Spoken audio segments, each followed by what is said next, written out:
Now let's introduce eco-language in terms of elementary nature studies. Look at all the animals.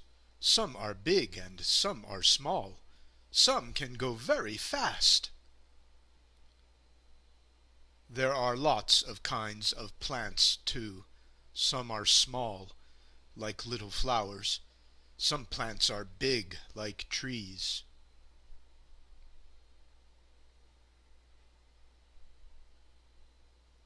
Okay, since brown is for animals and green is for plants, if we want to show different kinds, we'll use different shades. Now we say that an animal eats a plant, but we show the plant matter going into the animal. What do animals eat? Well, a rabbit eats plants. Fox eats animals. Bear eats plants and animals.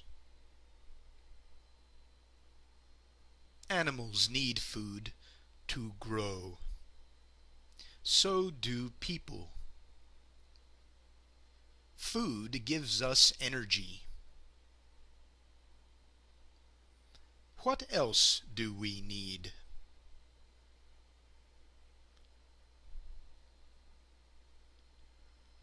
Okay, so the yellow arrow stands for any flow of matter or energy, like food, air and wind, water, even sunlight, because Albert Einstein proved with his equation that energy and matter are interchangeable.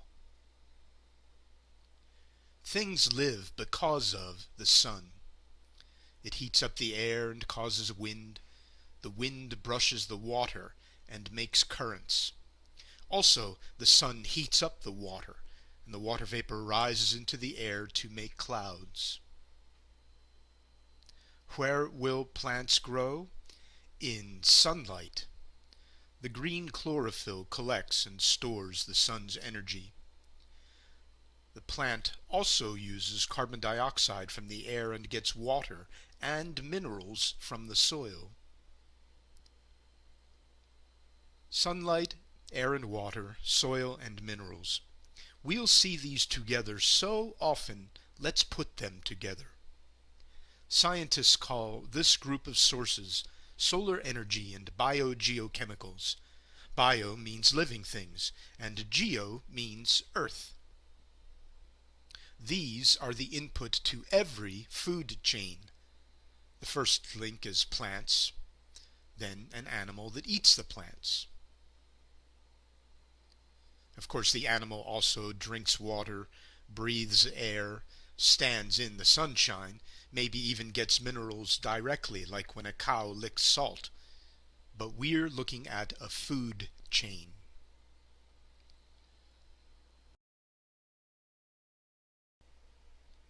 Solar energy and biogeochemicals come in different amounts, in different places.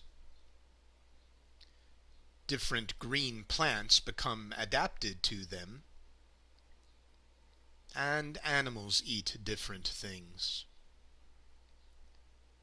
Now let's bring in another food chain.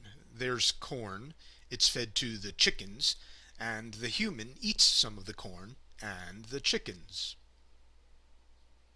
But if the fox gets into the coop, she'll eat chickens too. So will the bear, if he gets hungry enough. And the human can eat rabbits and apples and fish. There are lots of possible chains, even in a little food web like this one. Sometimes, as we speak, we combine it all into one big view. We even combine the plants and animals to make it simpler. But you have to remember that this may really stand for a whole community. Now let's look at just one of the single chains. At the right is one fox, and she eats rabbits. Many rabbits. Each rabbit ate many plants. Now here we're using the number 4 in each level down to keep it simple, but of course with all the feeding, it's really a lot more than that. This represents the pyramid of numbers inside of every food chain. And if we include the bacteria that prepare the chemicals in the soil for the plants, well then there are millions and billions which help start the pyramid for just one fox.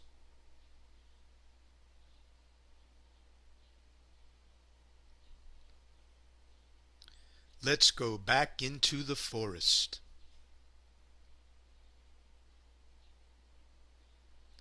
And look at that last thing in another way. One rabbit eats many plants.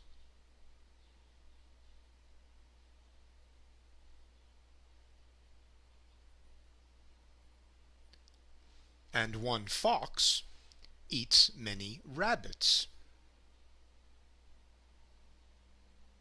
Now here we're using the number 6 in each level down to keep it simple, but of course with all the feeding, it's really a lot more than that. In fact, this is equal to the pyramid.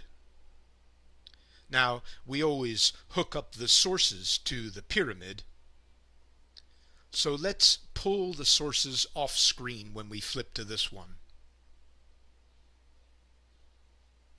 And since the pyramid is equal to a basic chain, then these three, 1, 2, 3, are just different views of the same exact thing. From plants to rabbits to fox.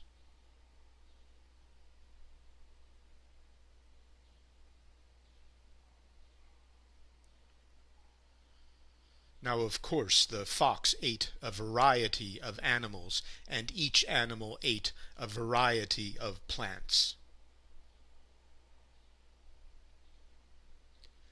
Okay, in ecolanguage, this simple pattern always stands for a whole group. It may have hundreds of members or even billions, but for a simple abbreviation, we'll use just 6. Now this lets us do two different things.